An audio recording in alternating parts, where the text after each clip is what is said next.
दिल्ली के बाद अगला चुनाव बिहार में है। बिहार में एक नहीं दो सवाल बड़ी तेजी से घूम रहे हैं। मुख्यमंत्री कौन बनेगा? नीतीश के बेटे का क्या होगा? क्या नीतीश कुमार अपने बेटे को राजनीति में लॉन्च करेंगे? बिहार में पोस्टर छपने लगे हैं। नीतीश ताबड़तोड़ फैसले कर रहे हैं। आज 17,266 करोड़ के 51 प्रस्तावों को मंजूरी दी है। 18 जिलों में भूमि सर्वे भी फरवरी तक निपटाने के आदेश दिए हैं।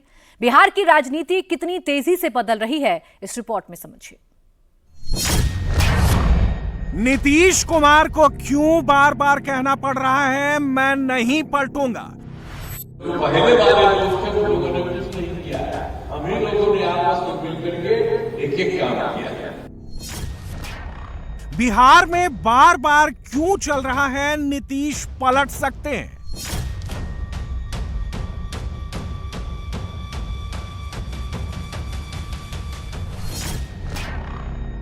लालू किस दम पर सीना ठोक कर कह रहे हैं कि 25 में तेजस्वी को सीएम बनाएंगे? बिहार में जब पसंद आएगी सर बिहार में अभी चुनाव हो तो बीजेपी को कितनी, नीतीश को कितनी सीट मिलेंगी? बीजेपी बिहार की नंबर 1 पार्टी बनेगी या नीतीश की जेडीयू? श्रीमान लालू प्रसाद यादव रहेंगे या नहीं रहेंगे, ठीक होना जी, ये तय नहीं है। दिल्ली के बाद अब बिहार की बारी है। अक्टूबर नवंबर में बिहार विधानसभा चुनाव होना है। नीतीश कुमार 20 साल से मुख्यमंत्री हैं। लालू यादव 2005 से अपने परिवार को सीएम की कुर्सी पर बैठने का इंतजार कर रहे हैं। नीतीश कुमार के खिलाफ 20 साल की एंटी इनकम्बेंसी है। 2025 में तेजस्वी यादव क्या इसे भुना पाएंगे? मोदी के दम पर क्या नीतीश एंटी इनकम्बेंसी को फिर प्रो इनकम्बेंसी में बदल पाएंगे? क्या बिहार 2025 में भी मोदी नीतीश की डबल इंजन सरकार के साथ चलेगा? क्या लालू और तेजस्वी अपने MY यानी मुस्लिम यादव फॉर्मूले से सत्ता पर पहुंच जाएंगे? चुनावी राजनीति का नीतीश को गेम चेंजर भी माना जाता है और पलटू राम भी कहा जाता है। नीतीश जब जब पलटते हैं, बिहार में सरकार भी पलटती है।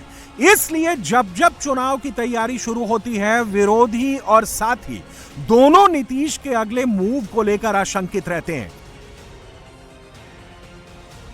इसीलिए 2025 के आखिरी रण से पहले नीतीश को बार बार सफाई देनी पड़ रही है। अब नहीं पाला बदलेंगे। ये सब तो हम ही लोग ने एक साथ तक किए।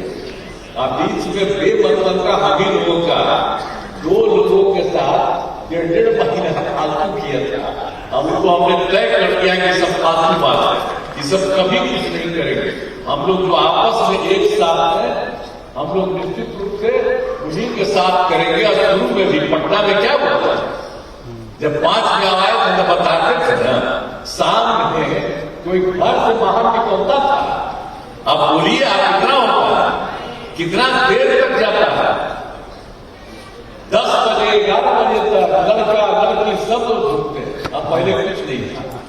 तो जो पहले वाले लोग थे, उन लोगों ने कुछ नहीं किया है। बिहार विधानसभा चुनाव में करीब 9 से 10 महीनों का वक्त है। लालू अभी से हुंकार भर रहे हैं कि वो बीजेपी का विजयी रथ रोक लेंगे, बेटे तेजस्वी को सीएम बनाएंगे। राजनीति में ऐसा सिर्फ लालू ही कह सकते हैं कि चुनावी रण जीतेंगे तो मलाई उनका बेटा ही खाएगा। और कोई नेता होता तो ये बात कहने में बड़ा संकोच करता, लेकिन लालू की यही स्टाइल उन्हें चर्चा में ला देती है। भाजपा बोल रही है कि बिहार में भी असर पड़ेगा इसका।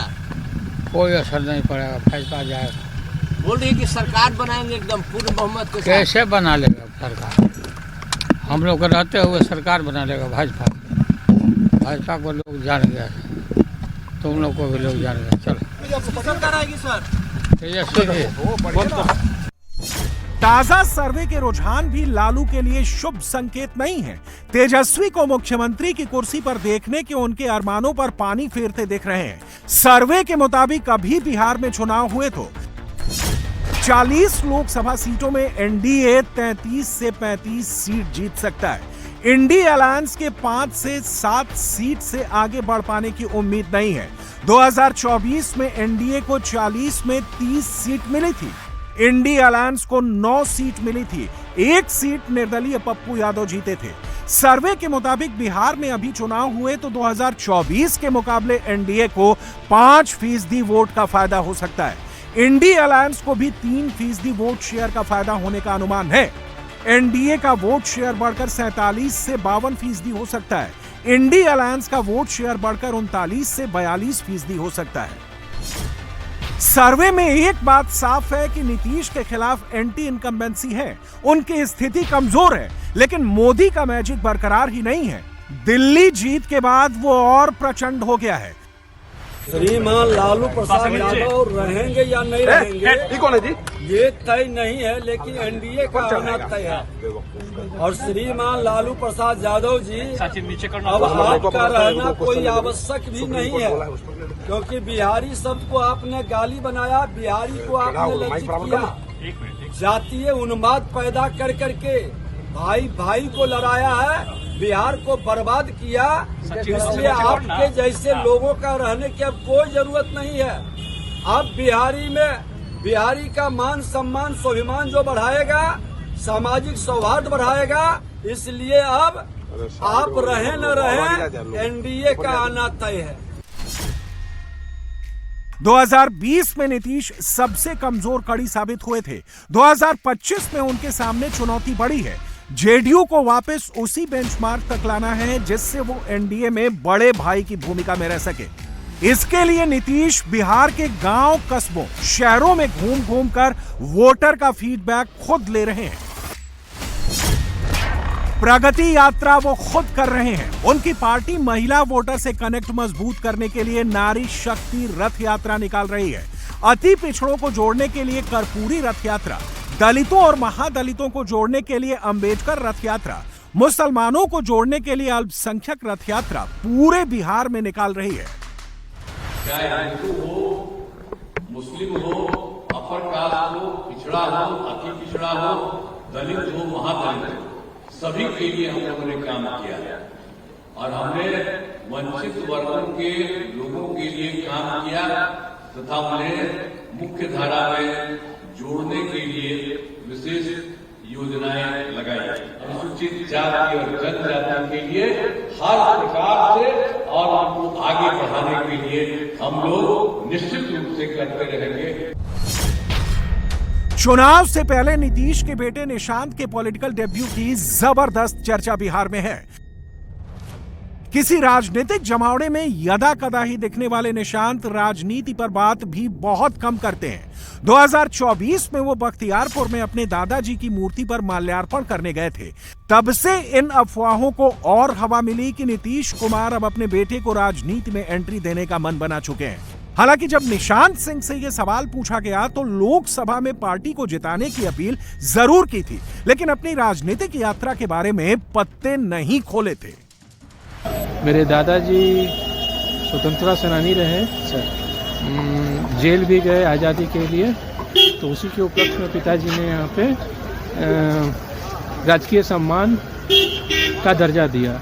ये दादाजी की मूर्ति है और 4 और भी हमारे दादाजी हैं, वो भी उनके लिए मूर्ति पे माल्यार्पण करने के पिताजी, और यहाँ पे दादाजी की मूर्ति पे माल्यार्पण करने मैं आया हूँ। सर चुनावी दिन भी आ गए, लेकिन कई सवाल हैं सर चुनाव को लेकर। चुनाव है तो बिहारवासी देशवासियों को शुभकामना दी है मैंने। नए वर्ष में इसमें चुनाव भी हो सकेगा तो पिताजी को, उनकी पार्टी को आप सब जनता वोट करें, फिर से लाएं, अच्छा काम करें। क्या निशांत भी आएंगे पॉलिटिक्स में? करीब 17 दिन पहले आनंद मोहन ने इशारों में नीतीश कुमार के बेटे की राजनीति में एंट्री की बात कही। अब पटना में निशांत सिंह की राजनीति में एंट्री के पोस्टर भी लग गए हैं। हालांकि ये पोस्टर नीतीश कुमार के विरोधियों ने लगाए हैं। पोस्टर में फिल्म सुपर 30 का डायलॉग भी लिखा गया है। राजा का बेटा राजा नहीं बनेगा, जिसे जनता आशीर्वाद देगी वही राजा बनेगा। यह डायलॉग राहुल गांधी की पार्टी कांग्रेस ने लिखवाया है। पोस्टर रवि गोल्डन कुमार की तरफ से लगवाए गए हैं, जो दावा कर रहे हैं कि वो निशांत सिंह के खिलाफ मैदान में उतरेंगे। अब सवाल उठता है कि नीतीश के बेटे का सियासत में सफर कहां से शुरू होगा। सोशल मीडिया में जबरदस्त चर्चा है कि नीतीश कुमार के बेटे निशांत सिंह नालंदा की हरनौत विधानसभा सीट से चुनाव लड़ सकते हैं। नीतीश कुमार ने भी हरनौत सीट से 1977 में पहला चुनाव लड़ा था और हार गए थे। नीतीश कुमार ने यहां से 4 चुनाव लड़े, 2 हारे और 2 जीते। अगर निशांत यहां से चुनाव लड़े तो 1995 के बाद ऐसा पहली बार होगा जब नीतीश कुमार के परिवार का कोई मेंबर हरनौत सीट पर चुनाव लड़ेगा। हरनौत सीट पर अभी जेडीयू के हरि नारायण सिंह विधायक हैं। नीतीश कुमार के बेटे निशांत अभी तक जेडीयू के मेंबर नहीं हैं। चर्चा है कि वो होली के मौके पर पार्टी में शामिल हो सकते हैं और उसी समय उन्हें चुनाव लड़ाने का भी ऐलान किया जा सकता है। हरनौत विधानसभा सीट जेडीयू का गढ़ मानी जाती है। निशांत के लिए बिहार में यह सबसे सेफ सीट मानी जा रही है। 2005 से अब तक जेडीयू यहां चुनाव नहीं हारी है। यह कुर्मी बाहुल्य सीट है। इसके अलावा यादव, पासवान भी अच्छी संख्या में हैं। हरनौत में दलित वोटर भी करीब 24% हैं। राजनीतिक उत्पत्ति का ये जिला हमारा है, इसलिए उस पर विशेष ध्यान रहेगा। जहाँ में दोनों सीट हमारी है, हमारी दोनों सीट रहेगी। सर, निशांत जी का निर्णय तो निशांत जी के पिताजी करेंगे ना। ये कोई पॉलिटिकल निर्णय तो है नहीं ना, उनको लाना है नहीं लाना, इसका निर्णय तो माननीय नेता को करना है ना। नीतीश कुमार की उम्र अब 73 साल हो चुकी है। पार्टी को आगे बढ़ाने और बचाने के लिए नीतीश के उत्तराधिकारी की जरूरत है। परिवार के लोग और पार्टी के नेता भी यही चाहते हैं कि निशांत की राजनीति में उतरने का सही समय है। निशांत 49 साल के हैं। उन्होंने शादी नहीं की है। वो पेशे से इंजीनियर हैं। उन्होंने शुरुआती पढ़ाई पटना के सेंट कैरेंस स्कूल और उसके बाद उत्तराखंड के मसूरी में मानव भारती इंडिया इंटरनेशनल स्कूल से की है। उन्होंने रांची के बीआईटी मेसरा से इंजीनियरिंग की है। उनका मन राजनीति से ज्यादा अध्यात्म में रमता है। ये बात वो खुद कई बार खुलकर कह चुके हैं।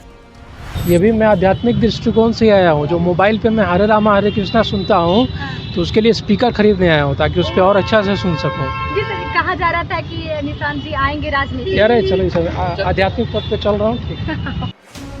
अब सवाल उठता है कि अगर निशांत की 2025 के विधानसभा चुनाव में एंट्री होती है तो परिवारवाद के मुद्दे पर क्या नीतीश पहले की तरह लालू यादव पर हमला बोल पाएंगे? क्या बीजेपी के लिए इस मुद्दे पर नीतीश को डिफेंड करना आसान होगा? क्यों विपक्ष को मिर्ची लग रहा है? निशांत अगर राजनीति में आते हैं तो विपक्ष को क्यों मिर्ची लग रहा है? निशांत इतना दिन तक राजनीति में नहीं आए, ये नीतीश कुमार की सबसे बड़ी कुर्बानी है।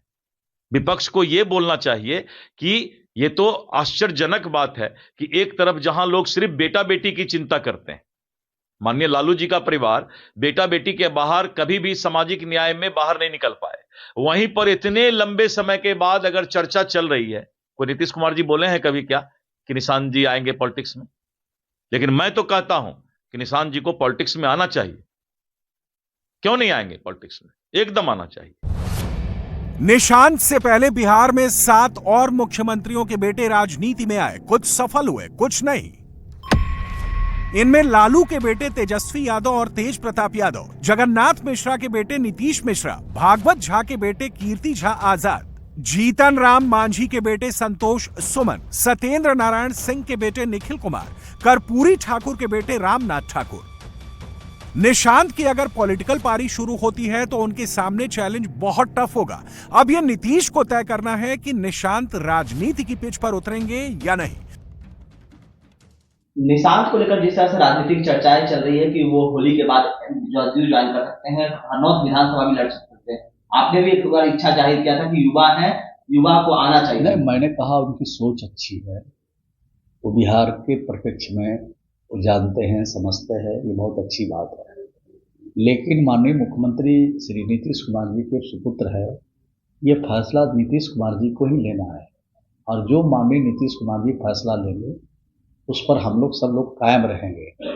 और नीतीश कुमार जी ने अभी तक परिवार के लिए आगे बढ़ाने के लिए, चुनाव लड़ाने के लिए अभी तक नीतीश कुमार जी ने कोई फैसला नहीं लिया है और नीतीश कुमार जी को अपने परिवार को आगे बढ़ाने की राजनीति में कोई रुचि भी नहीं है। बात यहाँ पर है कि जब समय आता है तो इंतजार कीजिए, लेकिन नीतीश कुमार जी अपने परिवार को राजनीतिक क्षेत्र में बढ़ाने के लिए वो अभी तक कोई उन्होंने बात नहीं कही है और परिवार को अलग रख करके अभी तक उन्होंने बिहार की सेवा किया।